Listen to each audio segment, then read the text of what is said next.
Olá, tudo bem? Nesse vídeo eu vou falar com você sobre traumas de infância, o que eles geram na vida adulta. Quais são as questões, muitas vezes, que nos impedem de executar uma vida adulta de maneira saudável, uma vida adulta de maneira lúcida, e como os traumas de infância realmente atrapalham isso. Então fica atento a esse vídeo. E se você quiser fazer seu trabalho de terapia, o cienciameditativa.com está disponível para você acessar e ter todas as informações que você precisa para fazer essa mudança necessária na sua vida, tá bom?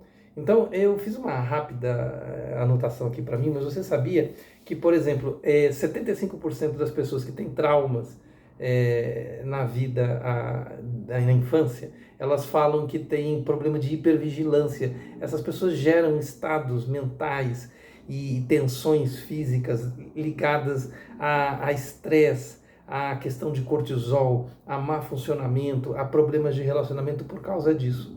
Outra coisa que essas pessoas também se comportam quando têm essas dificuldades em relação a questões de infância é que 60% dessas pessoas elas têm o que eles chamam de hiperindependência, a dificuldade de relacionamento, a dificuldade de lidar com obstáculos, a dificuldade de estar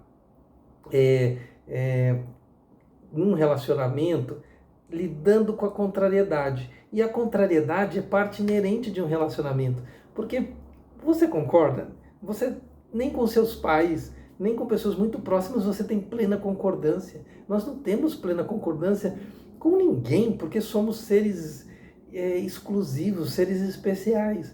E essas pessoas, elas acabam gerando uma noção de hiperindependência e até elas não percebem que são vítimas de uma sociedade individualista, que quer isso por causa do aspecto de consumo e se acham na moda, mas na verdade elas estão pessoas traumatizadas na infância e mal resolvidas.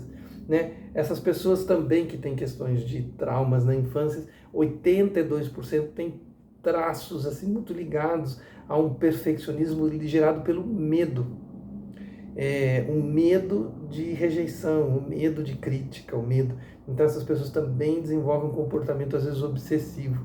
E em decorrência disso, ou quase em paralelo a isso, tem um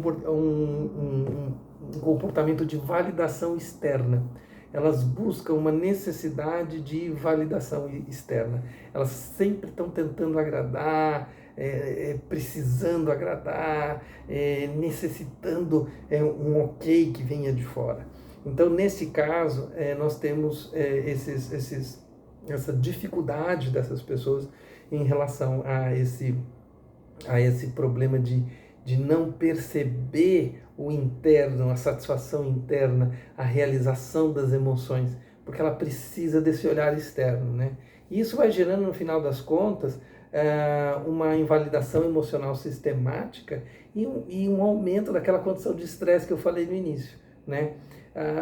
Uma das coisas que a maioria das pessoas ignoram é a questão do poder do inconsciente. E esses traumas, eles residem nessa região do inconsciente. E ela é extremamente poderosa. Existem estudos recentes da neurociência que falam sobre questões de quanto tempo a gente toma consciência no processo decisório e se faz trabalhos com medição de resposta do tempo, cérebro, medição de reações neurais. E nesse processo todo se verifica que a tomada de consciência de determinados processos acontece alguns segundos depois que a decisão foi tomada de maneira inconsciente, na maioria das vezes. Então, veja como a abordagem do Jung, né, falando do poder do inconsciente, 100 anos antes, né, desses estudos, mostra como tinha razão nesse sentido, porque era a percepção do fenômeno, né, do processo de tomada de decisão. Então, esses traumas de infância, essas dificuldades infantis, elas sempre estarão presentes de maneira muito atuante no processo decisório. Então aí você vai observar pessoas o tempo todo tomando decisões direcionadas por esses traumas. Então qual que é a saída para isso, né?